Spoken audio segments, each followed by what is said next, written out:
વલ્લભના વાલા વિષ્ણવો, જય જય શ્રી ગોકુલેશ. વૈષ્ણવો, ગઈકાલે સત્સંગમાં આપણે ગોપી ગીતના શ્લોક નંબર 13 થી 15 સુધીનું ગાન કર્યું. તે પછી આપણે શ્લોક નંબર 9 એટલે કે કથામૃતનો જે શ્લોક છે, બહુ જાણીતો શ્લોક તવો કથામૃતમ, ત્યાં સુધીની સમજૂતી. એ શ્લોક હજુ અધૂરો છે, થોડી સમજૂતી મેળવી છે, બાકીનું આજે કરીશું. પણ એ પહેલા આપણે દસમ સ્કંદ સુબોધનીજીના મંગલાચરણની 2 કારિકાનું ગાન કરીને પછી આગળ વધીએ. નમામિ હૃદયે શેષે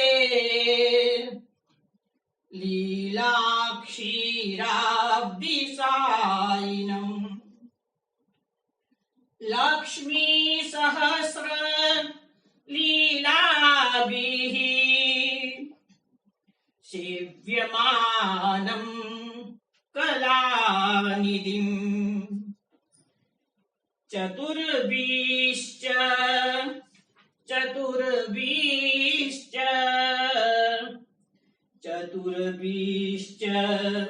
ત્રિભીસ્તથા ષડ્ભીર્વિરાજતે યોષૌ પંચધા હૃદયે મમ. વૈષ્ણવ, આજે આપણે સૌપ્રથમ ગોપી ગીતના શ્લોક નંબર 16 થી 19 નંબર સુધીનું ગાન કરીશું. આજે ગોપી ગીતનું ગાન પૂર્ણ થશે અને એ પછી જ આપણે કથામૃતવાનો જે શ્લોક હતો ગઈકાલનો અધૂરો, ત્યાંથી આગળની સમજૂતીની વાત કરીશું. પહેલા ગાન કરીએ છીએ.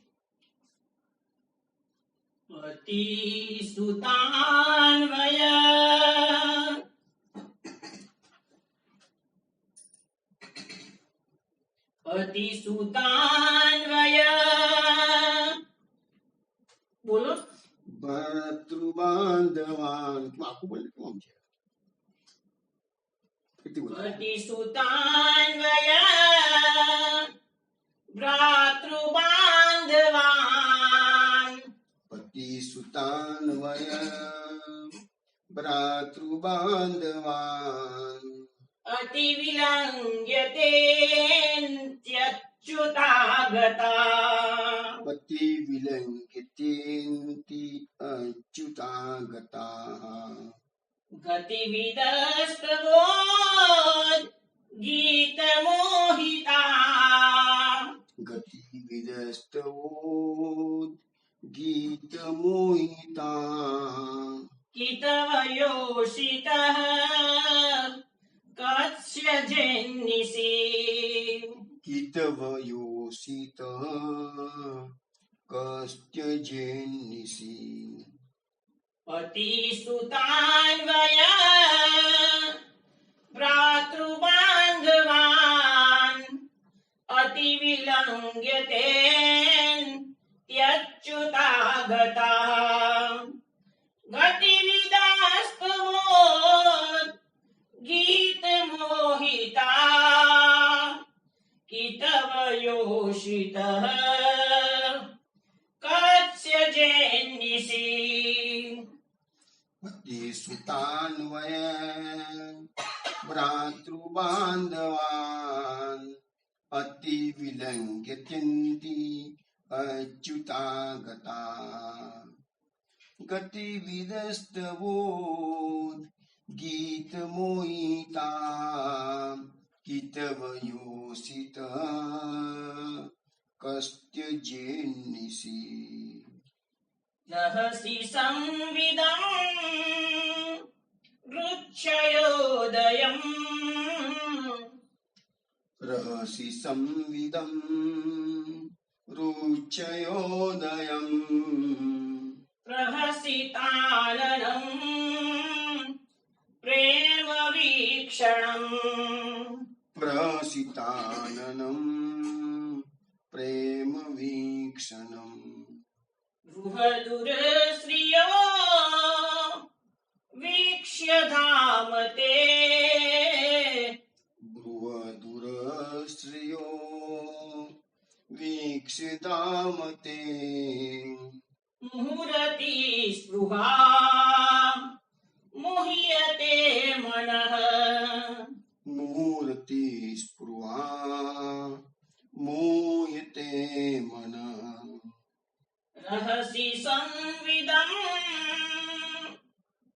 क्षयोदयम् प्रहसिताननम् प्रेमवीक्षणम् बृहदुरः श्रियो वीक्ष्य धाम ते मुहूर्ति स्पृहा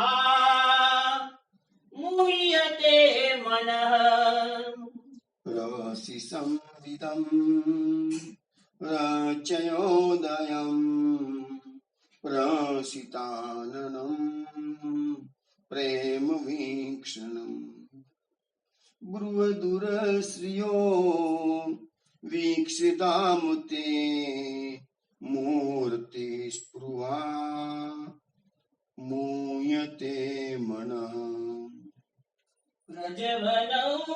प्रजवनौकसाम् व्यक्तिरङ्गते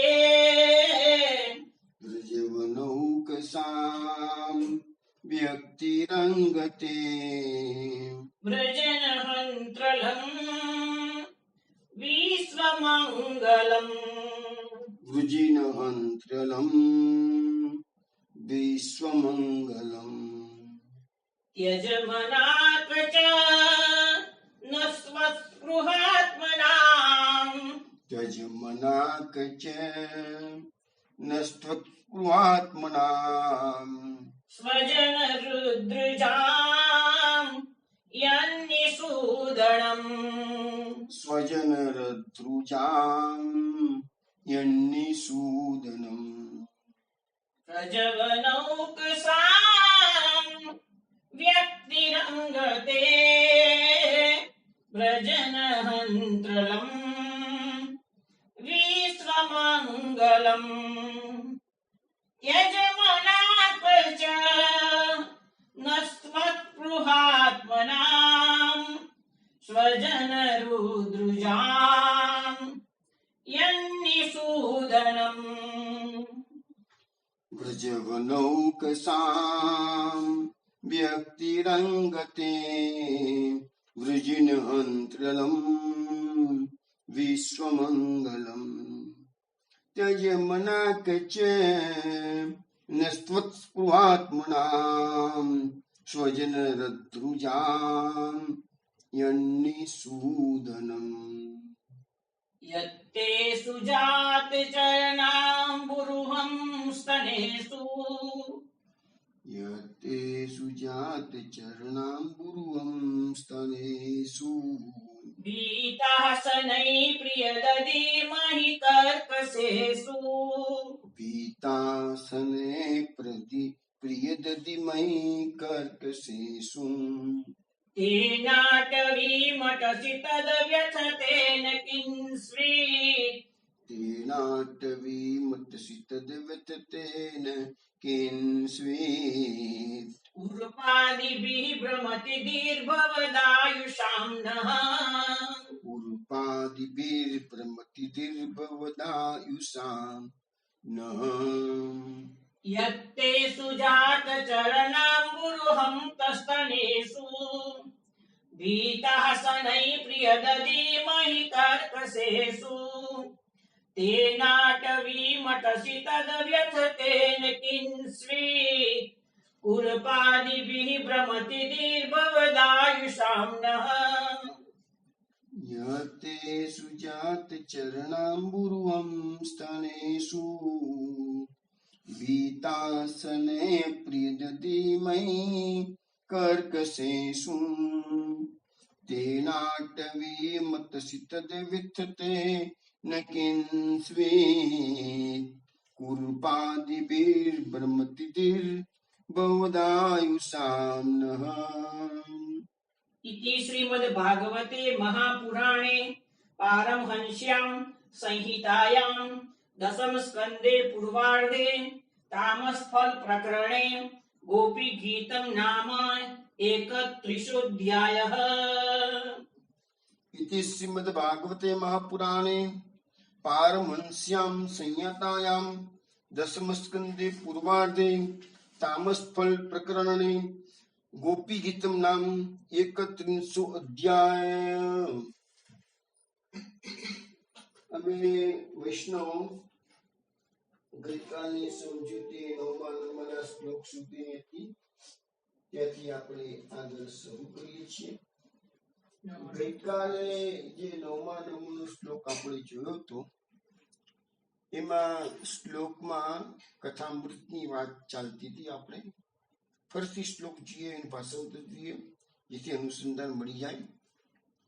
તવ કથામૃતમ તપ્ત જીવનમ કવિભીરીડિતમ કલ્મષાપહમ શ્રવણ મંગલમ શ્રીમદાતતમ ભુવિ ગૃણંતિ તે ભૂરિદા જનાઃ.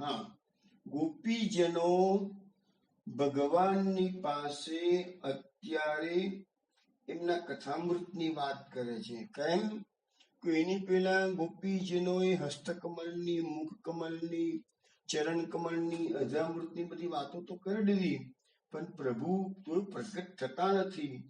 એટલે હવે ગોપીજનો કહે છે કે સારું, કે આપણે તો પછી એનું કથામૃત, એના વખાણ તો કરવા જ પડશે. ભગવાનને પ્રશંસા ગમે છે, નો ડાઉટ પ્રશંસા તો બધાને જ ગમતી હોય છે, પણ ભગવાનને તો સ્તુતિ પણ ગમે છે, અને કોઈ ગાળો આપો પ્રેમથી તો એ બી ગમે છે. પણ આપણે આપણા શાસ્ત્રોમાં, ભાગવતમાં પર્ટિક્યુલરલી સ્તુતિ જ હોય, આપણે કોઈ દાડો એવી કોઈ વાતો કરતા નથી હોતા. હવે કથામૃતનું ભગવાન કરતા પણ ભગવાનની કથામૃતનું મહત્વ વિશેષ બતાવવામાં આવ્યું છે. અહીંયા એમ કે છે ગોપીજનો કે પ્રભુ તમારામાં તો 6 ગુણ છે, પણ તમે તો મેળવાના બહુ અઘરા પડો છો બધાને. પ્રભુની પ્રાપ્તિ તો બહુ અઘરી છે, પણ કથામૃતની પ્રાપ્તિ તો બહુ ઈઝી છે. તો તમારા જેવા 6 ગુણ હોય તેવી તમારી કથાના 6 ગુણ. કયા કયા 6 ગુણ છે? તો પહેલો ગુણ ગઈકાલે બતાવ્યો તો તપ્ત જીવન, દુઃખી થયેલાનું જીવન છે. બીજો ગુણ બતાવ્યો કવિભીરીડિતમ, કવિભીરીડિતમ એટલે મહાપુરુષોએ પણ તમારું ગાન કરેલું છે. સુખદેવજી જેવા બ્રહ્મણ કોટીના મહાત્માઓ, નિર્ગુણ બ્રહ્મની ઉપાસના કરનારાઓ પણ કૃષ્ણ કથામાં પાગલ થયા છે.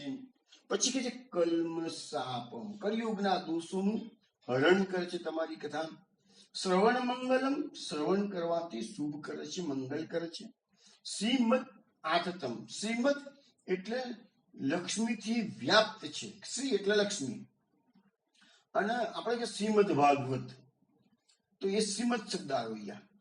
અને આતતમ એટલે વ્યાપ્ત છે, ચારે બાજુ વ્યાપ્ત છે. કોઈ કથા, ભગવાનની કથા આ જગા પર જ થાય કે તીર્થોમાં જ થાય એવું નથી, તમારા ઘરમાં પણ થઈ શકે છે. એટલે આખા વિશ્વમાં બધે ભગવાનની કથા વ્યાપ્ત છે. હવે કે છે કે ભુવિ ગૃણંતિ તે ભૂરિદા જનાઃ. તો ભુવિ એટલે પૃથ્વી, પૃથ્વી પર જે તમારી કથાનું ગાન કરે છે તે ભૂરિદા જના એટલે તે મહાન દાનેશ્વરી, દાનવીર છે. એ લોકો મોટા મોટા દાનવીર છે. હવે આપણે ગઈકાલે આ શ્લોકનું એનાલિસિસ કરતા હતા આપણે, તો એમાં આપણે ગઈકાલે 6 ગુણમાંથી 2 ગુણની વાત ગઈકાલે આપણે કરી હતી. એક હતું તપ્ત જીવનમ, એની વિશે વાત થઈ ગઈ છે. આપણે કવિભીરીડિતમ એના વિશે પણ વાત થઈ ગઈ છે. હવે આપણે આગળની વાત કરીએ. હવે મહાપુરુષોએ ગાયેલું છે તમારું કથામૃત. તો એમ કહેવા માંગે છે કે મહાપુરુષોને કૃષ્ણ કથામાં એટલો બધો રસ પડી ગયો છે કે એ લોકો કૃષ્ણ કથાની સામે મોક્ષને પણ તુચ્છ માને છે. કે જે ભગવાનના ભક્તો કે મહાપુરુષો, પરમહંસ કોટીના મહાત્માઓ એમ કે છે કે પ્રભુ અમારે મોક્ષ નથી જોઈતો, હરિના જંતો મુક્તિ ન માંગે, આવો પ્રેમ રસ પ્રાણ જીવન, મુક્તિ ન માગુરે. જ્ઞાન એવા લોકોને આપજો કે છે, ભૂલી ગયો અત્યારે એ પદ, પાવો પ્રેમ રસ પ્રાણ જીવન દીન થયા ચૂરી. મુક્તિ માર્ગ, જ્ઞાન માર્ગીને, મુક્તિ માર્ગીને આપજો જ્ઞાન, હું તો નવરાજુ રે. તો આ ભગવાનના ભક્તો ક્યારેય મુક્તિ કે જ્ઞાન માંગતા નથી, માત્ર ભક્તિ માંગે છે. હવે કે છે કે આપણો જે પુરુષાર્થ છે ધર્મ, અર્થ, કામ અને મોક્ષ, તો એના કરતા પણ આ બધા કે છે મહાપુરુષો કે કથામૃતનું પાન કરીએ છીએ એટલે અમારા ધર્મ, અર્થ, કામ, મોક્ષ બધા એમાં આવી ગયા છે. તો કૃષ્ણ ભગવાન તો અંતર્ધાન થયેલા છે, પણ છતાંય ગોપીજીના હૃદયમાં તો બિરાજેલા છે. એટલે કૃષ્ણ ગોપીજીના હૃદયમાંથી બોલે છે એટલે ગોપીજનોનો ખાલી ભાવના કરે છે કે તમે લોકો આટલું બધું મારી કથાના ગુણગાન ગાઓ છો, તો આટલા બધા ઘેલા કેમ થયા છે મારી કથામાં, એવું તો શું છે કે છે? એટલે ગોપી કે છે પ્રભુ તમારી કથા તમને ખબર નથી કે છે. એટલે ત્રીજો ગુણ વર્ણવે છે, ભગવાનનો જવાબ આપે છે કે તમારી કથા કેવી છે? કલ્મષાપહમ. આ કલ્મષાપમ એટલે કળિયુગના દોષોનું હરણ કરનારી છે. આપણે આવ્યું ને કે પ્રણત દેહિનામ પાપ કર્ષણમ, આગળ આપણે એક શ્લોક આવી ગયો છે. તો પ્રણામ કરવાથી પાપોનો નાશ થાય છે. તો અહીંયા શું કહે છે, ભગવાનના ગુણગાન ગાવાથી પણ પાપોનો નાશ થાય છે. હવે કર્મશાપનો અર્થ એવો પણ કરવામાં આવે છે કે કર્મની સાથે જે દોષો સંકળાયેલા છે એની વાત કરવામાં આવે છે. આ મનુષ્ય જીવન ભગવાને આપણને આપ્યું છે. એક શ્લોક ભાગવતમાં અને ગીતામાં સરખો છે. એમાં કહે છે કે નહીં કશ્ચિત ક્ષણપી જાતુ તિષ્ઠતિ અકર્મકૃત. મનુષ્ય ક્ષણ માટે પણ કર્મ કર્યા વગર રહી શકતો નથી. તો એ કર્મ જે બી મનુષ્ય કરતો હોય, લૌકિક કરે, વૈદિક કરે, અલૌકિક કરે, ગમે તે કરે, પણ દરેકે દરેક કર્મની સાથે કોઈક ને કોઈક દોષ સંકળાયેલો છે. અને એ કર્મનો દોષ દૂર કરવાનું સામર્થ્ય ભગવાનની કથામાં છે.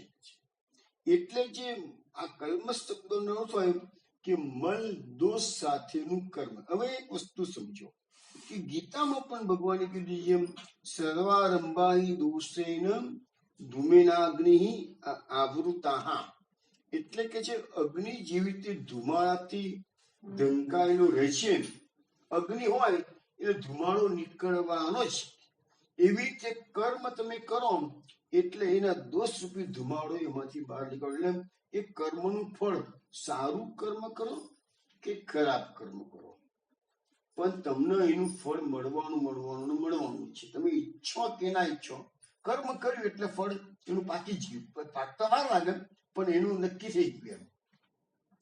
હવે આપણે લોકો બધા રાત દિવસ કોઈ ને કોઈ કામમાં ગૂંથાયેલા રહીએ છીએ, પણ આપણને કર્મનું દોષ, ગુણ દોષ એની ચિંતા આપણે નથી કરતા. આપણને ખબર જ નથી આપણે જે કર્મ કરીએ છીએ એ સાત્વિક છે, રાજસ છે, તામસ છે, કે પછી એ કર્મ નિષ્કામ ભાવથી કરવું જોઈએ, કશી આપણને કોણ સમજાવવા, બધું ખબર પડતી જ નથી કશી.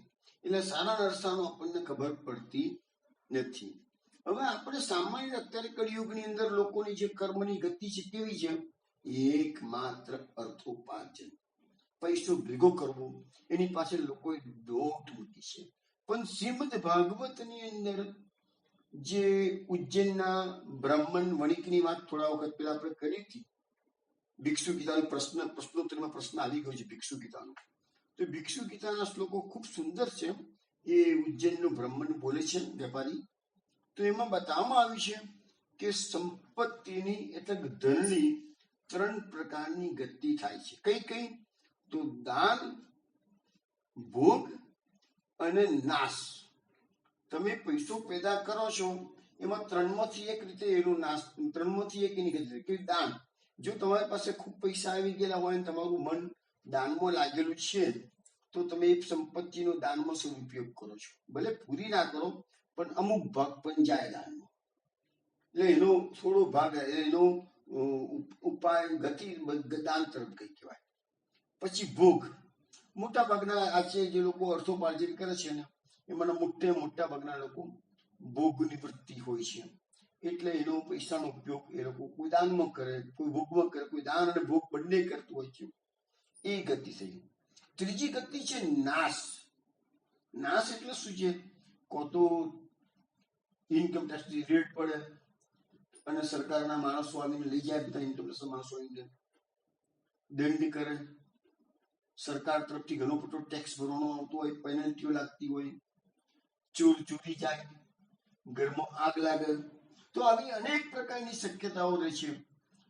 આપણા શાસ્ત્રોમાં ઘણું વર્ણન કર્યું છે. એમાં લખેલું છે જેટલી મહેનત અર્થોપાર્જન માટે કરવી પડે છે એનાથી વિશેષ મહેનત તો એ અર્થનો સંગ્રહ કરવા માટે, એને સાચવવા માટે કરવી પડે છે.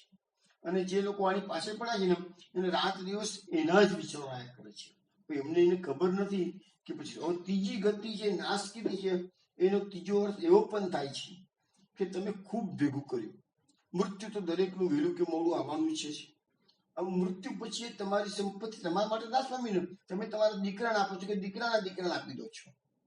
તમારા માટે તો સંપત્તિ નાશ થઈ જ ગઈ ને. તમે સંપત્તિનો ઉપયોગ, તમે જયારે શરીરમાંથી આત્મા નીકળી ગયો તો તમે એ સંપત્તિ ભલે આખી જિંદગી મહેનત કરી છે, કરોડો અબજો ભેગા કર્યા છે, પણ એ સંપત્તિનો તમારા માટે તો નાશ થઈ ગયો.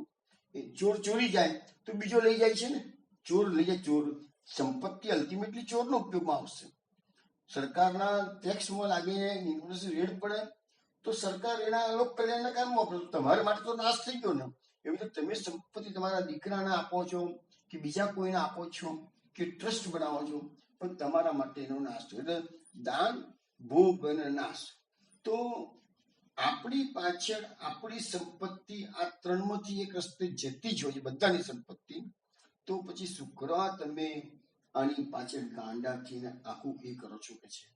એટલે જે કર્મ રાત દિવસ તમે સંપત્તિ પાછળ કરો છો એની પાછળ પણ આ ધુમાડો અને રાખ કરવાનો, અગ્નિની પાસે રાખ અને ધુમાડો હોય એવી રીતે એ કર્મની સામે બધા દોષો છે કે છે. તો એ કર્મનો મળ, જે દોષ છે એ દૂર કઈથી થાય? તો કલ્મ સાપમ. તો આ ભગવાનની કથા અમૃતનું શક્તિ એવી છે કે કર્મના દોષોનો પણ નાશ કરી દે. એનો અર્થ એવો ના કરશો કે આપણે ખોટી રીતે પૈસા પેદા કરીએ અને પછી ભાગવતની કથા કરાવી દઈશું એટલે આપણું સંપત્તિ શુદ્ધ થઈ ગઈ, એવું ના માનશો. આનો અર્થ એવો નથી થતો. પછી કે છે કે આ ભગવાનની કથા કેવી છે? તો તીર્થ રૂપ છે. તમે ભગવાનની કથા જો અહર્નિશ કરતા હોય, ભગવત ગુણગાન કરતા હો, તો તમારે તીર્થોમાં પણ જવાની કોઈ જરૂર નથી. હવે તીર્થોમાં તમે જાઓ તો બાહ્ય મલને દૂર કરી શકે છે, અને કથા જે છે એ આંતરિક મલને દૂર કરે છે. આંતરિક પાપો આપણા શરીરમાં જે બધા દોષો ભરીને બેઠા છીએ આપણે બધા જ. કેમ? આપણે કરોડો જન્મો થઈ ગયા, અનેક જન્મોના અનેક કુસંસ્કારો આપણા તો બધા સેટ થયેલા છે. એ કુસંસ્કારો બધા કેરી ફોરવર્ડ થાય છે. એ કુસંસ્કારોને આપણે જ્યાં સુધી એને બાળીને ભસ્મ નહીં કરીએ ને ત્યાં સુધી આપણી ભગવત પ્રાપ્તિમાં વિલંબ થશે. તો અહીંયા સમજાવવામાં આવે છે કે તીર્થ સ્થાન કરવા જાઓ કે દેવ દર્શન કરવા જાઓ તો એનાથી માણસ કદાચ બહુ તો બાહ્ય પવિત્રતા અનુભવે છે, પણ હૃદયની અંદર જે કચરો ભરેલો છે, સંસાર રૂપી મેલ ભરેલો છે, એને દૂર કરવા માટે તો ભગવાનની કથા જ કરી પડશે. બીજો કોઈ રસ્તો નથી કે છે. તમે માનો કે ધર્મ કાર્યો કર્યા, ખૂબ પૈસા કમાયા અને ધર્મ કાર્યો કર્યા, દાન દક્ષિણા વગેરે કર્યું, તો એનાથી પુણ્ય પ્રાપ્ત થશે. પુણ્ય એ બી કર્મ જ છે. તમે દાન દક્ષિણા કરો છો એ પુણ્ય છે. તીર્થયાત્રા કરવા જો એ કર્મ છે. બધા કર્મો કરશો તો એ સત્કર્મ કહેવાય. સત્કર્મથી પુણ્ય થાય, પુણ્યથી સ્વર્ગનું સુખ મળે, અને સ્વર્ગનું સુખ પૂરું થાય એટલે પાછા જન્મ મરણના ચક્કરમાં પૃથ્વી પર પાછા આવવાનું. ક્ષીણે પુણ્ય મર્ત્ય લોકમ વિસંતિ, એવું ગીતામાં કહેલું છે 9મા અધ્યાયની અંદર. તો અલ્ટિમેટલી એ કર્મ જે તમે સત્કર્મ કરો છો એની પાછળ પણ ભય સ્થાનો દોસ્તો રહેલા છે. તો એના કરતા પછી ભગવાનને ગોપીજનો કે છે કે તમારી કથા અમે એટલા માટે તો ગાન કરીએ છીએ કે છે. ભગવાન કે સારું, ચલો તમારી વાત પૂરી સાંભળી લીધી, હવે વિશેષમાં તમારે કેવું છે? ગોપીજનો કે હા હજુ કહેવાનું જ છે કે છે. પ્રકટ નથી થતા તો તમારે અમારું ભાષણ સાંભળવું જ પડશે કે છે. તો શું કહો છો આગળ? તો કહે છે તમારી કથા તો શ્રવણ મંગલમ, શ્રવણ કરવાથી મંગલકારી છે કે છે. હવે અહીંયા તમે જુઓ, આમાં શ્રવણનો મહિમા ખૂબ આપણા શાસ્ત્રોમાં તમે જેને ઉદાત ભક્તિ છે, એને ઉદા ભક્તિનું જે પહેલું સ્ટેપ છે શું છે કે શ્રવણમ કીર્તનમ વિષ્ણુ સ્મરણ પાઠ સેવનમ અર્ચનમ વંદનમ દાસ્યમ સખ્યમ આત્મનિવેદનમ. તો ભક્તિ માર્ગમાં પ્રવેશ શ્રવણ કરવાથી જ થાય છે. પહેલા તો તમારે સારા ગ્રંથો હોય કે ભાગવતની કથા હોય કે ગીતા હોય કે ઇવન મહાપુરુષોના ચરિત્રો પણ હોય, તે બધું તમે શ્રવણ કરો. તમે જાતે વાંચો, સારી જ વસ્તુ છે, ખોટું કશું નથી. પણ અલ્ટિમેટલી તો શું છે કે શ્રવણ કરવાથી કાન દ્વારા એ બધી કથાઓ તમારા હૃદયમાં પ્રવેશ કરી શકે છે. તો એ તમારા ભગવાનનું જે કથામાં રૂપ, ગુણ, લીલા, મહાત્મ્ય એ બધું હૃદયમાં જશે. એક કાને સાંભળીને બીજા કાને કાઢે. અમે તો ઘણા લોકો ભાઈ તમે સત્સંગ સાંભળ્યું, ચલો શું સાંભળ્યું સારકો, એ કશું યાદ ના આવવાનું. એમ જ મોટા ભાગના લોકોની આ દલીલો છે. અને બીજી વસ્તુ દલીલો કેમ છે કે આ બધી વસ્તુ મોટા ભાગે માણસો વળે છે ને તો એ પાછલી ઉંમરમાં વળે છે. અને પાછલી ઉંમરમાં યાદશક્તિ ક્ષીણ થઈ ગયેલી હોય છે. એટલે હવે એ બી દલીલ પછી અમે બહુ બોલાતું નથી હોતું એવા લોકો જોડે કહીએ મેં, આજે તમે શું સાંભળ્યું, ચલો કહો.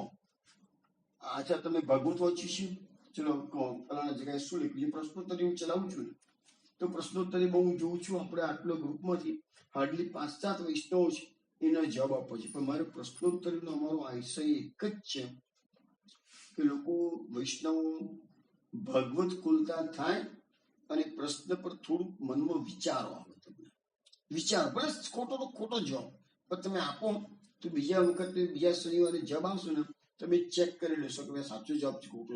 પણ મગજમાં તો થોડું ઘણું ભરાશે ને. પણ આગલી 5-7 વૈષ્ણવ કે મેક્સિમમ 10 વૈષ્ણવ છે એના જવાબો આપે છે. તો કહેવાનો મતલબ કે શ્રવણ મંગલમ એટલે શ્રવણ કરવાથી એ તમારા હૃદયમાં જશે. એને ચિંતન કરવાનું, ફક્ત શ્રવણ નથી, પછી શ્રવણથી ચિંતન કરવાનું છે. તો એ ચિંતન કરવાથી ફાયદો શું થશે કે ભગવાન ધીરે ધીરે ભગવાનનું હૃદયમાં શ્રવણ દ્વારા પ્રવેશ થશે. એટલે આપણા જે અનેક જન્મોના કુસંસ્કારોના મૂળિયા અંદર ઘૂસી ગયેલા છે, અસત્ય, દંભ, પરનિંદા, પ્રમાદ, લોભ વગેરે, કામ, ક્રોધ, લોભ, મોહ, મદ, મત્સર, આ બધું જ આપણા દુર્ગુણો આપણી અંદર ભરાઈને બેઠેલા છે. આને આપણે સડ રીપુ કહેવાય છે. 6 શત્રુઓ આપણા છે કે છે. તો એ હૃદયને સ્વચ્છ કરવાનું કામ આ ભગવાનની કથા કરે છે. તો ભગવાનની કથા, અને કઈ એવું નથી કે આજે તમે કથા સાંભળી એટલે તમારા સડ રૂપો મરી ગયા. ના, જેટલો અંદર મેલ વધારે એટલું ધોવાનું કાર્ય વધારે. તમારું ઘર હોય ગંદુ થયું હોય પણ તમે વર્ષો સુધી બહારના બહાર રહ્યા હોય અને પછી આવીને ઘર ખોલો તો વર્ષોનો મેલ જમેલો હોય તો એક દાડામાં સાફ થાય. કેટલું બધું મહેનત કરવી પડે છે. અને તમે રોજ ઘર રોજ સાફ કરતા હો તો તમારું કલાકમાં સાફ સુવીનું કામ પતી જાય, કે રોજ સાફ થાય છે. કચરો જેવો આવ્યો તરત કાઢી નાખ્યો છે. તો આટલો ફરક છે.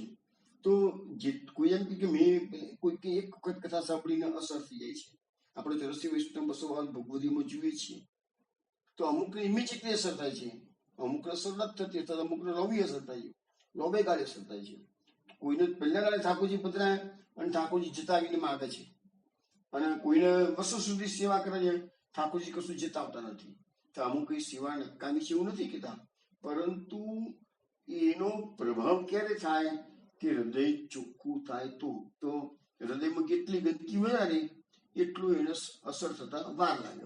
અસર તો થવાની જ છે, આજે નહીં તો કાલે અસર થવાની છે. પણ તમારે ઘણા લોકો અમને પ્રશ્ન કરતા હોય છે કે અમે ભગવાનનું નામ લઈએ પણ આનંદ આવતો નથી. આ એક બહુ જ કોમન પ્રશ્ન છે બધાનો કે આમાં આનંદ આવતો નથી. હું સમજાવું છું કે આનંદ નથી આવતો એટલે એનો અર્થ એવો નહીં કે ભગવાનનું નામ લેવાનું બંધ કરવાનું. ના, ભગવાન લેવાનું ચાલુ રાખો. ધીરે ધીરે ધીરે ધીરે કરતા કરતા કરતા અંદરનો બધો મેલ સાફ થશે ને. ભગવાન નામો તાકાત છે, ભગવાનના નામો પાપોને બાળવાની શક્તિ છે. તો એ ધીરે ધીરે ધીરે થશે. એક દિવસ એવો આવશે કે અંતઃકરણ ચોખ્ખું થઈ જશે ને પછી તમને આનંદ. અને પછી તો આનંદ એ કેવો આવશે કે પછી તમે ભગવાનના નામ વિના રહી પણ નહીં શકો, સેવા વિના રહી પણ નહીં શકો. પછી તમને દુનિયા ફિક્કી લાગશે. પેલા દિવસે નહીં લાગે, ધીરે ધીરે આવશે. એટલા માટે મેં બધાને શું કહીએ છીએ કે ભગવાનની કથા બી સાંભળો અને ભગવાનના ભક્તોની કથા પણ તમે સાંભળો. ભગવાન કરતા ભગવાનના ભક્તોની કથા ઘણી પ્રેરણાદાયક હોય છે. અને બીજું શું છે, ભાગવત છે તો બધા આ એકને એક વાત શું વારંવાર સંભળ કરવાની? ના, એવું નથી. ભાગવતની કથામાં જે ભાવ છે એ ભાગવત વ્યાસ મહર્ષિ તો લખી ગયા 18,000 શ્લોકો, બરાબર છે, પરંતુ એના જે ગૂઢ અર્થો છે મહાપુરુષે સુબોધનીએ પ્રગટ કર્યા છે. આ સુબોધની છે તો ઘણી વિસ્તૃત લખેલી છે. તમે જેટલો અભ્યાસ કરશો ને એવું તમને અંદરથી નવા નવા ભાવ સ્ફુરશે. એટલે કે છે કે આ કથાને શ્રવણ કરવાથી મંગલકારી છે. આપણે તો નંદાસજીએ પણ આ બાબતમાં કહેલું છે, કૃષ્ણના જબતે શ્રવણ સુનુરિયાલી ભૂલી ભવન તો તો બાવરી બૈરી. બહુ સરસ પદ છે. પણ કહેવાનો મતલબ કે શ્રવણ માત્રથી જ તમારું બધું કલ્યાણ થશે. સંસ્કૃતમાં એક કહેવાય છે કે યશામ હૃદયસ્થો ભગવાન મંગલાયતનો હરિ. જેના હૃદયમાં ભગવાન વસે છે એનું સદાય મંગળ થાય, કલ્યાણ થાય.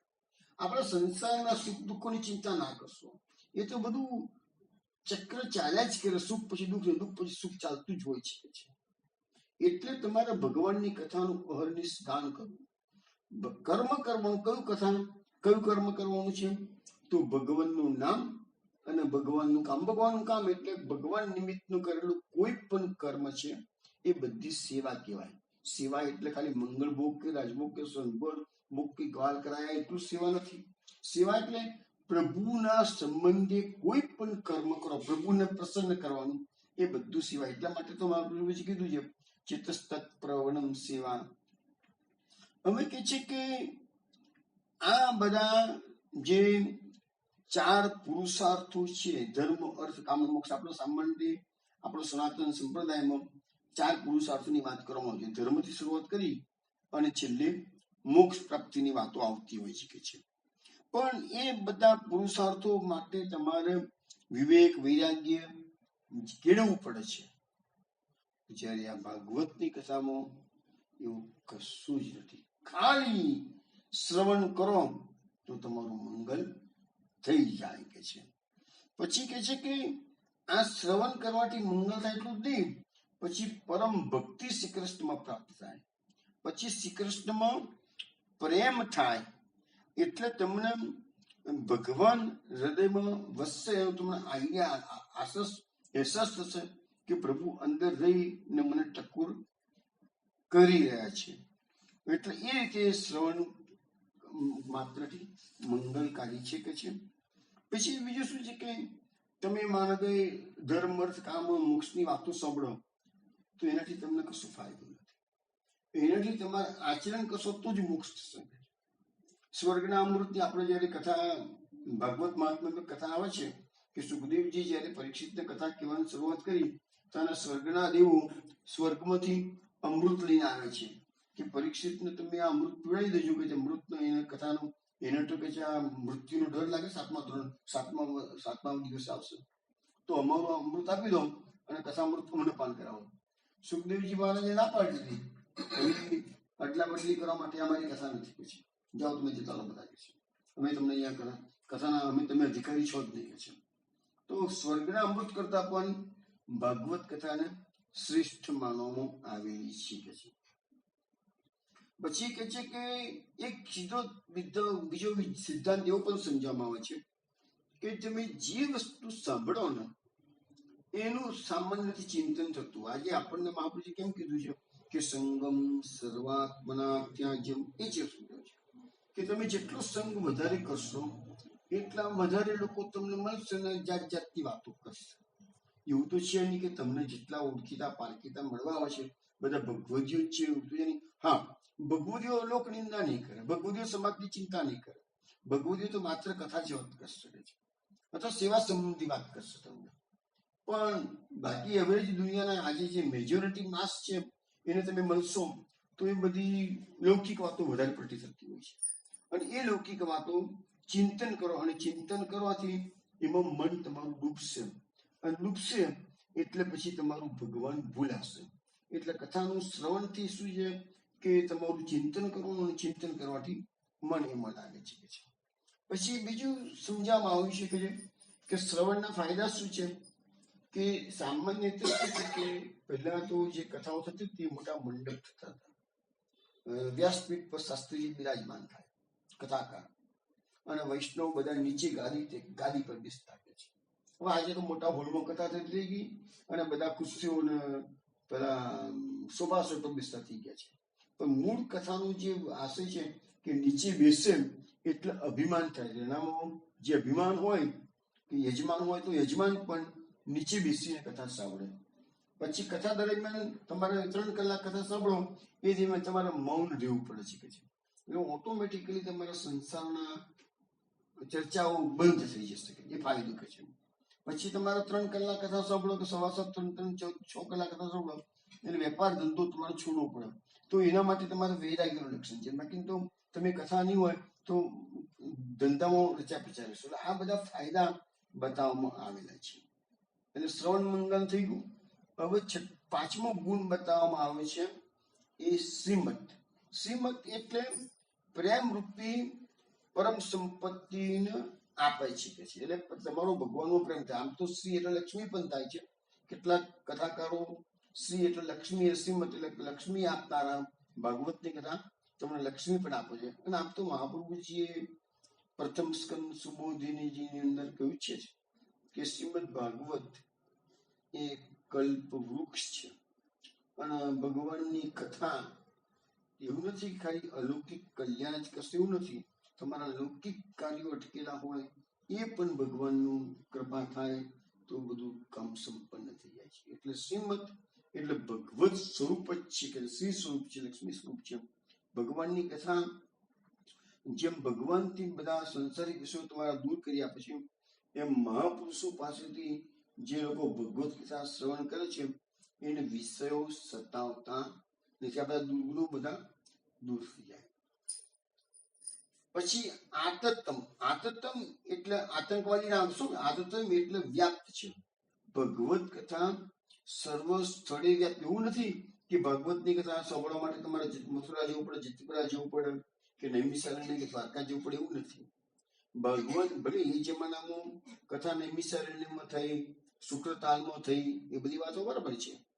પણ અત્યારે ભગવાનની કથા 12 માસ, કોઈ પણ સમયનું બંધન નથી અને આખા વિશ્વમાં બધી જગ્યાએ થતી હોય છે. એટલે ભગવાનની કથા વ્યાપ્ત છે. તમને કથામૃત વ્યાપ્ત છે ને સ્વર્ગનું અમૃત લેવું હોય તો એના માટે ઘણા નીતિ નિયમો ફોલો કરવા પડે અને અધિકાર પ્રાપ્ત કરવો પડે. જ્યારે ભગવાનની કથા માટે તો તમારે કોઈ નિયમ, એક જ નિયમ છે કે પ્રેમથી સાંભળો, બસ એક જ નિયમ છે.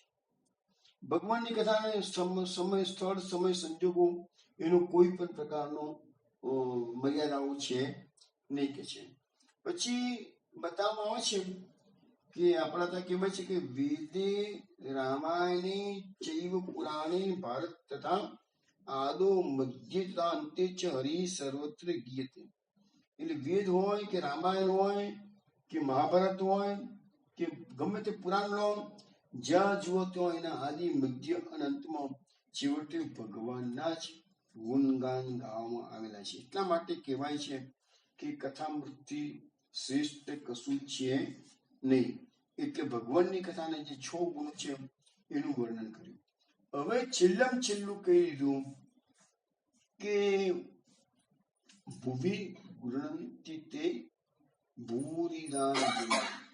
ભગવાનની કથા શ્રવણ કરાવનાર સાક્ષાત ભગવત સ્વરૂપ જ કહેવાય છે. એટલે એમ કહેવાય છે કે કોઈ પણ કથાકાર જયારે વ્યાસપીઠ પર બિરાજે છે ને ત્યારે એ વ્યાસથી જ, એના મુખમાંથી વ્યાસ જ બોલે છે, એવું આપણને સામાન્ય સમજાવવામાં આવે છે. પણ એ બધું કોના માટે છે?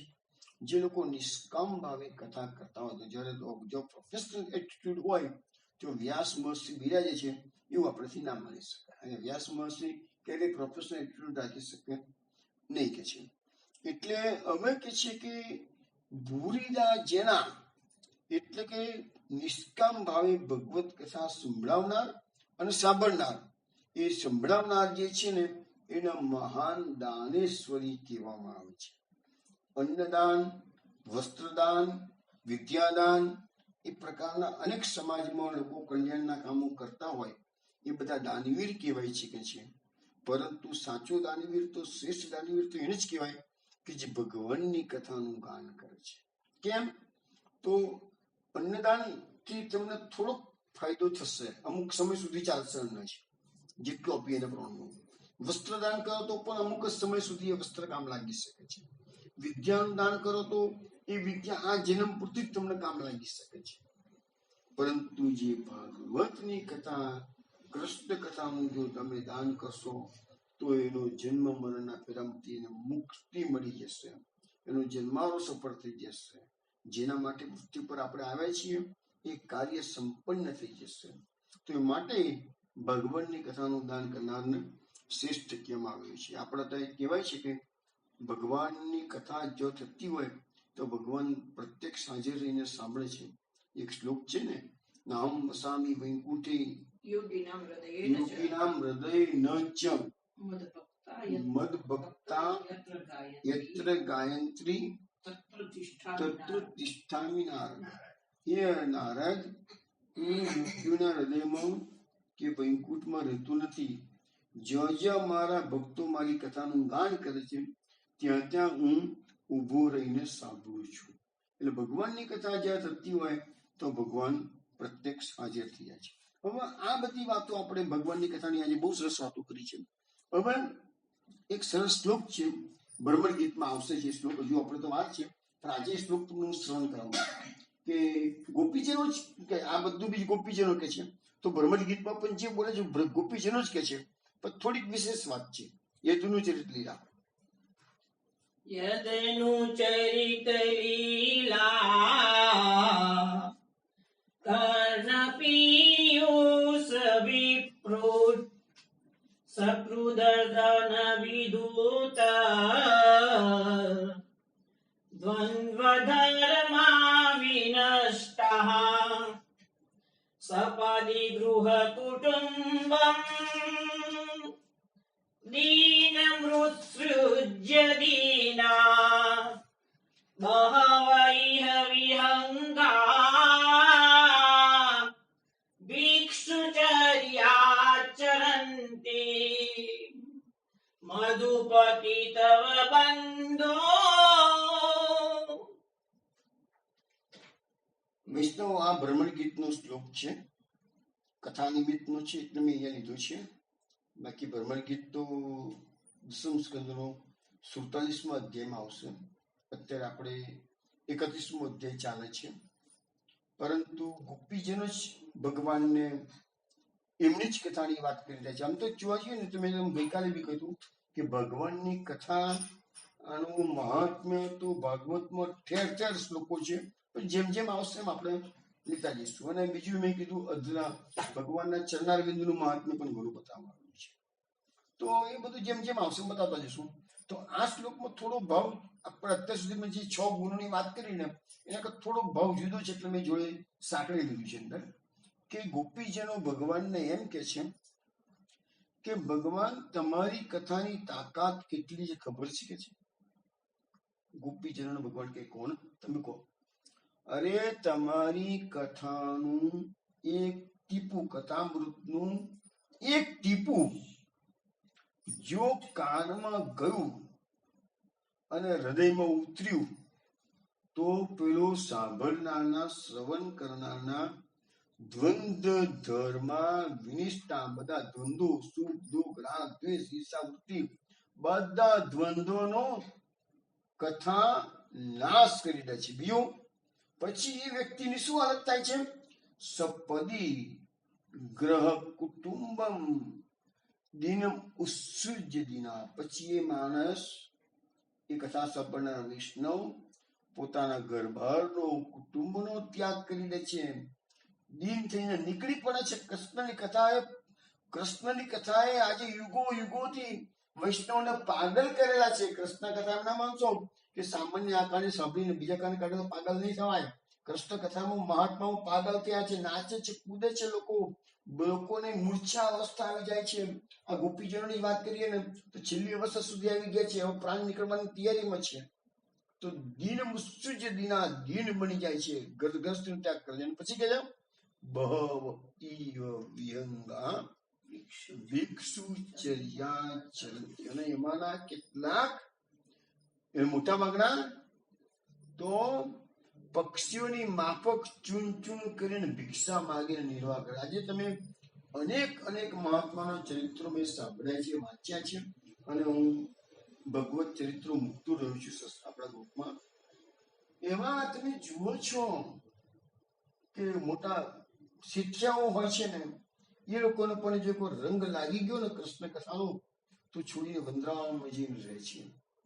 લાલા બાબુનું આજે પણ મંદિર તગાડ ઊભું છે. તમે જુઓ, કલકત્તાનો બહુ મોટો શેઠિયો હતો 200 વર્ષ પહેલા, કરોડોપતિ એ વખત હતો. આજે લાલા બાબુ જગાડી ભિક્ષા માંગી નિર્વાહ કરતા હતા.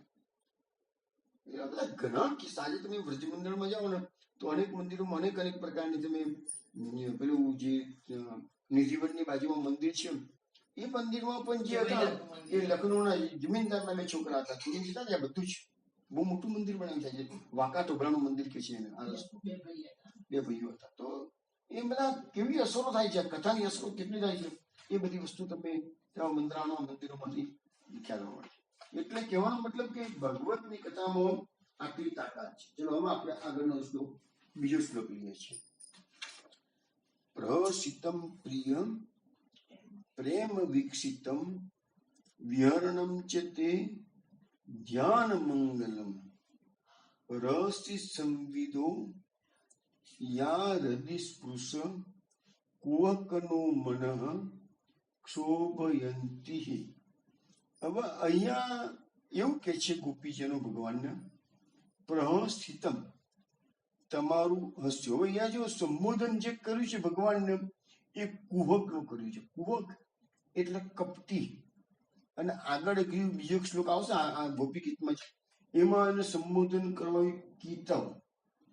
અને ભ્રમણ ગીતમાં પણ ગોપીજનો જે સ્ટાર્ટિંગ કરે છે, મધુપ કીતવ બંધો એમ કરીને સ્ટાર્ટિંગ. મધુપ એટલે ભમરા, કીતવ બંધો એટલે કપટીના મિત્ર.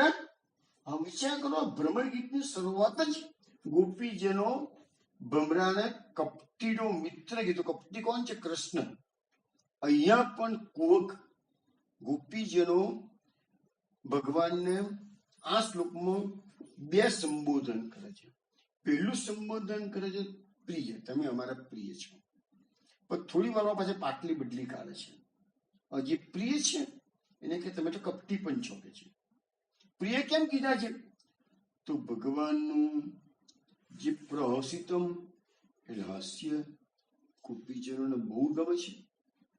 પછી પ્રેમ વિકસિતમ એટલે ભગવાન ગોપીજનોને પ્રેમપૂર્ણ દ્રષ્ટિથી જુએ છે, એ બહુ ગમે છે એટલે પ્રિય કીધું. વિહરણમ, ભગવાનનો જે વજમાં વિહાર થાય છે, ભગવાન ગૌચારણ કરતા હોય, ગોપીઓના ઘરમાં ચોરી કરવા મળે, એ બધો વિહાર છે, એ એમને યાદ આવી રહ્યો. પશ્ચત ગતિમ કૃષ્ણોમ પશ્ચત ગતિમ લલિતામિતિ તન્મના. ભગવાનની ગતિ કેવી છે? લલિત ગતિ છે કે છે. તો વિહરમ ધ્યાન મંગલમ, ધ્યાન મંગલકાર, જે શ્રાવણ મંગલમ જોયું થોડી વાર ગયા શ્લોકમાં, શ્રવણ મંગલમ. તો ધ્યાન મંગલમ, ભગવાનનું ધ્યાન ધરો તો પણ તમારા માટે શુભ છે, મંગલ કલ્યાણકારક છે. આ બધું તો ગોપીજનોને ગમી ગયું છે એટલે એમને પ્રિય સંબોધન કર્યું છે. પણ કુહક એટલે કપટીનું કેમ કીધું છે કે રહસ્ય સંવેદો યાર હૃદય સ્પૃશ્ય. પ્રભુ તમે એકાંતમાં અમારા હૃદયને સ્પર્શે એવી જે બધી વાતો કરી હતી ને કે છે, એ અમે અત્યારે યાદ કરી છે ને, ત્યારે અમારું મન ક્ષોભ પામે છે. એટલે કપટી કીધું છે કે એકાંતમાં મીઠી મીઠી વાતો કરી ગયા અને હવે અમને તડપાવો છો કે છે કપટી. એમ કરીને ગોપીજનો એને વખાણ બી કરે છે અને ઠપકો પણ આપે છે. હવે આપણે એની વિસ્તૃત સુબોધિની જોવાનો પ્રયત્ન કરીએ. હવે મહાપ્રભુજીએ જે મધુરાષ્ટકની રચના કરી છે ને, એમાં આમાંથી ઘણા નામો લીધા છે. જો એક તો પ્રહસિતમ એટલે એમનું હસીતમ મધુરમ નામ મહાપ્રભુજીએ આપ્યું છે. પછી પ્રેમ વિકસિતમ એટલે પ્રેમપૂર્ણ દ્રષ્ટિથી ગોપીજનો સામે પ્રભુ જુએ છે એટલે મહાપ્રભુ કે દ્રષ્ટમ મધુરમ. પછી સવાલ આવ્યો વિહરણમ. તો વિહરમ પછી મહાપ્રભુજી કીધું છે કે ભાઈ ચલિત ગતિ પણ ચલિતમ મધુરમ, ગમનમ મધુરમ, ભ્રમિતમ મધુરમ, રમનમ મધુરમ. આ બધું ભગવાનનો વિહાર જ છે. અલગ અલગ વ્યાખ્યાઓ છે બધી. એ મધુરાષ્ટકમાં બધી અલગ અલગ વ્યાખ્યાઓ કરવામાં આવેલી છે. પછી કે છે કે રહસ્ય સંબંધો એકાંતમાં તમે જે વચનો અમને કહે છે ને પ્રભુ અમને અત્યારે યાદ આવે છે. અમારા હૃદયને બરાબર શોષણો ઉતરી ગયા. તમારી બધી વાતો કહે છે, અમે ભૂલી નથી શકતા તમને કહે છે. તો એટલે મહાપ્રભુ વચનમ મધુરમ, વાતો તો બધી એમને મધુર મધુર કરી છે અને મધુર વાતો આપણને જલ્દી યાદ રહી જાય ને કે છે. તો એ બધાના કારણે અમારા મનમાં ઘણો ક્ષોભ થાય છે એવું કે છે. હવે એની વિસ્તૃત ચર્ચા આપણે આ શ્લોકમાં કરીએ છીએ. તો પ્રહસિતમ પહેલા આપણે જોઈએ કે પ્રહસિતમ શું કીધું છે. તો એના માટે મહાત્માઓ એક પ્રસંગ કે છે કે ગોપી ઘરમાં બેસીને ઘરકામ કરે છે. જોયું તો કનૈયો દૂરથી એના ઘર તરફ આવી રહ્યો છે. ગોપીને થયું ચોક્કસ આ કંઈક ને કંઈક આવ્યું છે અત્યારે, એટલે અટક ચાળો કઈ ને કંઈક કરશે કે છે, નટકટ છે કે છે. એટલે કે છે દર વખતે કે છે મારું મન ચોરી જાય છે કે છે, માખણ ચોરી જાય છે, મન ચોરી જાય છે, દિલ ચોરી જાય છે કે છે. આ વખતે કદાચ નક્કી કર્યું ગોપીએ હું એને કોઈ ભાવ જ નહીં આપું કે છે. એટલે ગોપી પોતાના કામમાં મશગુલ રહી. પેલો ધીરે ધીરે કનૈયો ગોપીની બાજુમાં આવીને ઉભો રહ્યો. ગોપીને ખબર છે કનૈયો બાજુમાં ઉભો છે, પણ ગોપી ભાવ આપતી નથી. જો તો વિચાર કરો, કૃષ્ણની પ્રાપ્તિ માટે યોગીઓ વર્ષોની જન્મારા સુધી તપસ્યા કરે છે. કૃષ્ણ એમના ધ્યાનમાં પણ આવતા નથી. અને એ જ કૃષ્ણ ગોપીને બનાવવા ગોપીના ઘેર એની બાજુમાં બાજુ ગોપી દ્રષ્ટિ સુદ્ધા કરતી નથી એની સામે. એ નટકટ છે કે જે શું કરે જોઈએ તો ખરા કે છે. ગોપી અડીખમ ઉભી છે, કામ કર્યા જ કરે છે નીચું કરીને. કૃષ્ણ એને જુએ છે કે હું બાજુમાં ઉભો છું, મારી સામે દ્રષ્ટિ પણ નથી કરતી. ગોપી કે છે આટલી બધી અકળાઈ કરે છે કે આટલી બધી અભિમાની થઈ ગઈ છે. ગોપી અભિમાની નથી, ગોપીને મજા આવતી હતી કૃષ્ણ સતાવવાની. આ તો પ્રેમનો માર્ગ છે ને, સતાવવાની પણ મજા આવે છે. દાનના દિવસો થોડા વખત પછી આપશે ભાદરવામાં, તમે જોયા પદો એક એક પદોમાં કેવું કેવું સંભળાવે છે ગોપીજનો. તો એ તો પ્રેમનો માર્ગ છે. આ માર્ગ જ ગોપીજનોનો માર્ગ છે. ગોપીજનો શુષ્કતાનો માર્ગ નથી વૈષ્ણવમાં. હવે ગોપી કૃષ્ણની સામે જોતી જ નથી. હવે કૃષ્ણ વિચારે છે શું કરવું કે છે. એટલે ભગવાને કેડમાં બંસરી કોસેલી કાઢી અને મધુર નાદથી, સુંદર નાદથી મધુર બંસરી વગાડો. હવે જુઓ ને આપણે વેણુનાદમાં વેણુ ગીતમાં જોઈ લીધું કે ના જોઈ લીધું કે ભગવાનનો વેણુનાદ કેવો છે. જળને ચેતન બનાવો, ચેતનને જળ બનાવો. સ્પંદનમ ગતિ મતામ કસ્તરો નામના શબ્દો વાપરેલા છે વેણુ ગીતમાં. હવે ગોપી તો એના મુરલીના નાદથી પણ ચલિત થતી નથી. એનું કામ કર્યા જ કરે છે. કૃષ્ણ વિચાર કરે હારી આ જબરી છે કે છે યાર, હું તો વેણુ વગાડું છું, મારી વેણુમાં તો બધા પાગલ થઈ ગયા છે. આ તો હલતી જ નથી કે છે, એનું કામ જ કર્યા કરે છે, દ્રષ્ટિ પણ નથી કરતી કે છે. આ તો હારું કે છે ભારે કરી નાખ્યું કે છે. એટલે કૃષ્ણએ પછી એના કાન ગાડી પોતાનું મોડું લઈ ગયા અને જોરથી પ્રહસિતમ એટલે જોરથી ખડખડાટ હસી પડ્યા. એટલે ગોપીએ એકદમ ઊંચું મોઢું કાઢ્યું. ઓ કનૈયા તું આવ્યો છું? તો કે તેરનો તારી બાજુ બેઠો તો ખબર નથી પડતી કે.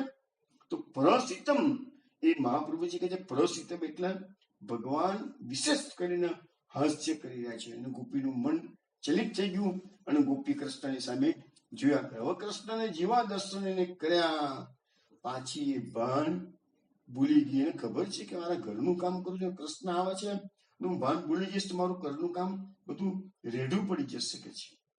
એટલે એને ચિંતા થવા મળી. એક બીજા પ્રસંગમાં એવું પણ કીધું છે ગોપી રસોઈ કરતી હતી અને કૃષ્ણ આવે છે અને એ દાડે કહે છે કે મહેમાન જમવા આવવાના હતા. એવી બધી વાતો પણ આપણે સાંભળેલી છે, અત્યારે એ નથી કરતો. અને પછી રસોઈમાં ખોળની જગ્યાએ માનભોગ બનાવે છે, એમાં મીઠું નાખી દે છે અને બધા જુએ છે. તો મહેમાનો વખાણ કરે, બહુ સુંદર રસોઈ બની, બહુ સુંદર રસોઈ બની. હકીકતમાં તો અંદર મીઠું નાખ્યું હતું, સોલ્ટ નાખ્યું હતું. તો એવા ભગવાનની ચિંતનમાં ડૂબેલી હોય ગોપી, એને શાન ભાન ભૂલાઈ દે છે. તો અહીંયા ભગવાને એના ભ્રસિતમ કહ્યું છે, એટલે કે મુટ્ટેથી હસીને એને ચલિત કરી દીધી છે કે છે. અને ગોપી અત્યારે ભગવાનનું સ્વરૂપ જે એને જોયું છે એ હૃદયમાં ઉતારીને બેઠી છે કે છે. એટલે પ્રસિતમ એટલે ધ્યાન માટે મંગલકારી હોવા છતાં આ ગોપીઓ શોભયંતી, એટલે કે અમારા હૃદયને એ તમારું હાસ્ય જે તમે બતાવતી દિવસે ને એ અત્યારે અમે યાદ કરીને હચ મચાવી મૂકે છે મને કે છે. એમ કરીને પછી કે છે કે પ્રેમ વીક્ષણમ, ભગવાનના નેત્રો કે ભગવાન દ્રષ્ટિ કરે છે, પણ કેવી દ્રષ્ટિ કરે છે? પ્રેમથી. હવે આપણે થોડા વખત પહેલા જોયું એક શ્લોકની અંદર કે નેહ કિમ વધ, એ શબ્દ જોયો, બીજો શ્લોક હતો આપણો. તો શું તમે આવી રીતે તીક્ષ્ણ દ્રષ્ટિથી સામુ જુઓ છો, ઘાતક દ્રષ્ટિથી, તો શું વધ નથી? તો એ જ ગોપીજનો અત્યારે ગોપી ગીતમાં એ જ વાત એને પાછા પેલામાં ઘાતક દ્રષ્ટિની વાત કરી છે, આમાં પ્રેમ વીક્ષણમ એટલે પ્રેમપૂર્ણ તમે દ્રષ્ટિએ અમારી સામે જુઓ છો કે છે. પણ આ પ્રેમપૂર્ણ દ્રષ્ટિથી પણ શું થાય છે? ગોપીઓને સતત પ્રેમની વર્ષા કર્યા કરે છે. હવે ગોપીજનો અત્યારે ભગવાન અંતર્ધાન થઈ ગયા છે, ગોપીજનો બધું યાદ કરે છે, કે લીલાઓ બધી યાદ કરે છે ભગવાનની, કે તમે અમારી સામે કેટલું પ્રેમથી જોતા હતા અને આજે અમને અડખામણા થઈ ગયા છે કે છે, અમારી આંખોથી તમે દૂર થઈ ગયા છે કે છે. એટલા માટે એક ભક્ત કવિએ કીધું છે, જીન આખીન મેં વહ રૂપ બસ્યો, ઉન આખીન સો અબ દેખીએ કા. અરે એક વખત એ કૃષ્ણના દર્શન અમને થઈ ગયા છે, હવે જગતના જોઈને મારા શું કામ છે? તમે વસ્તુ વિચાર કરો વૈષ્ણવો. સુરદાસજી જન્મથી અંધ હતા, બિલ્વ મંગલાચાર્ય પાછળથી અંધ થયા. ભગવાન બનાના પર પ્રસન્ન હતા. ભગવાન પાસે શું માગ્યું હતું? દ્રષ્ટિ ના આપત, પણ નથી માગી દ્રષ્ટિ ભગવાન પાસે. કેમ? જગતને જોવું જ નથી. એક કૃષ્ણ હૃદયમાં પધારે છે, કૃષ્ણના રૂપ દર્શન થાય એટલે તો સુરદાસજીએ આ બધા પદો ગાયા.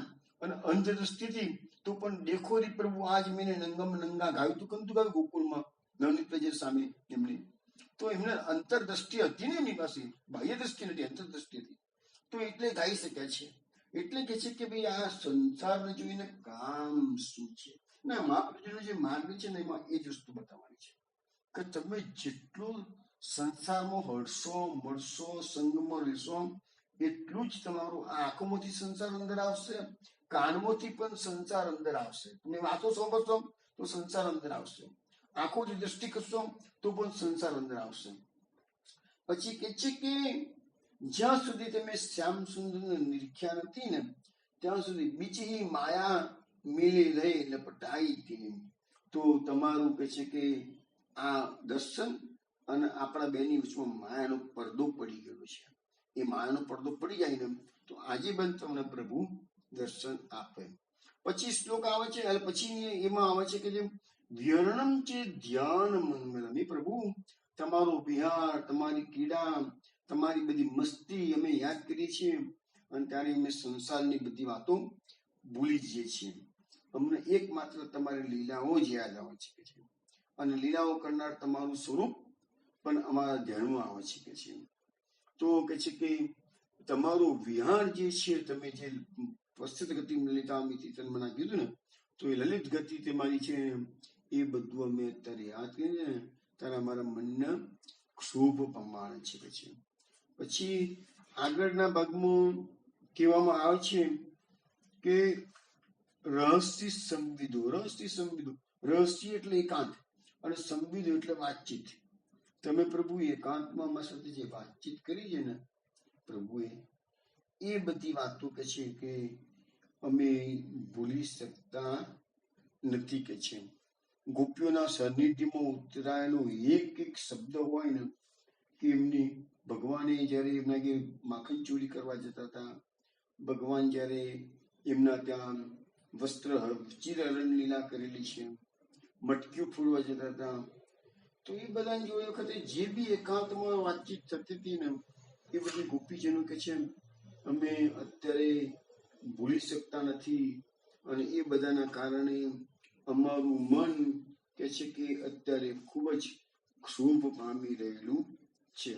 અને અહીંયા જે શબ્દ વાપરવામાં આવ્યો છે કપટી, કુહક, એ કુહક શબ્દનો અર્થ એટલા માટે જ કીધો છે કે પહેલા તો પ્રિય કીધું કે બધું સારું સારું બતાવ્યું, પછી એમણે શું કહ્યું, આ તો અમારા મનને આ બધું યાદ કરીને અમે તો દુઃખી થઈ જઈએ છીએ. એટલે કપટી, હવે પાછા અમને બોલાયા અડધી રાતે જંગલમાં, વનમાં, અને હવે જતા રહ્યા છો કે છે, એટલે કપટી કીધું છે કે છે. કપટીનો અર્થ એવો કરવામાં આવે છે, ક એટલે સુખ અને પટ એટલે પડદો. તો સુખની આડે જે પડદો નાખી દે એટલે કપટી કે કપટ, કપટ એટલે કપટી. પછી કુહકનો એક અર્થ એવો પણ થાય છે માયાવી. ભગવાન મોટા મોટા માયાવી છે. અને માયાવી કોને કહેવાય કે દેખાડવાનો પ્રયાસ જુદો હોય અને હકીકત જુદી હોય. જે હોય એનાથી જુદું બતાવે એને કપટી પણ કહેવાય અને માયાવી પણ કહેવાય. એટલે કપટી કોને કહેવાય તો છલ કરનાર હોય. તો અહીંયા છલ કરનારને કપટી કહેવામાં આવ્યું છે. પછી કે છે કે તમે વેણું વગાડી અમને મોહ માળ્યો, અમને બોલાયા અને હવે જતા રહ્યા છો તમે કે છે. તો એ કહે છે કે તમારું આત્મા કઈ મેળે બેસતો નથી કે છે, એટલે પણ કહેવાય છે કે કપટી છે કે છે. હવે આપણને છેલ્લે આ શ્લોકમાં એક વસ્તુ બતાવવાની કે પ્રિય પેલા કીધું છે, તો હવે કે છે તમે પ્રિય, અને હવે કે છે કે તમે મને અપ્રિય બનાવી દીધા એટલે જતા રહ્યા. પરસિતમ એ તમારા કારણે અમારું હૃદય વ્યાકુળ થાય છે. પ્રેમ ભીક્ષણમ એ અમારા હૃદયને આઘાત આપે છે. વિહરણમ એ અમારા હૃદયને અસ્થિર બનાવે છે. ધ્યાન મંગલમ તમારું મુખનું ધ્યાન કરવાથી અમારા હૃદયમાં સંતાપ અમે અનુભવીએ છીએ કે હવે પ્રભુ એવું ધ્યાન વાળું પ્રભુ મને ક્યારે મળશે. રસી સંબિધો એ અમારા હૃદયને ચંચળ બનાવે છે. તો આ બધું કરવાથી અમારું મન ખૂબ જ અશાંત થઈ ગયું છે. માટે પ્રભુ પધારો અને દર્શન આપો. વૈષ્ણવ આપણે 10 નંબરના શ્લોક સુધી જોયું છે. 11 નંબરનો શ્લોક હવે આપણે સોમવારે રાત્રે 8 વાગે મળીશું, ત્યારે એના પર ચર્ચા કરીશું. ત્યાં સુધી જય શ્રી ગોકુલેશ.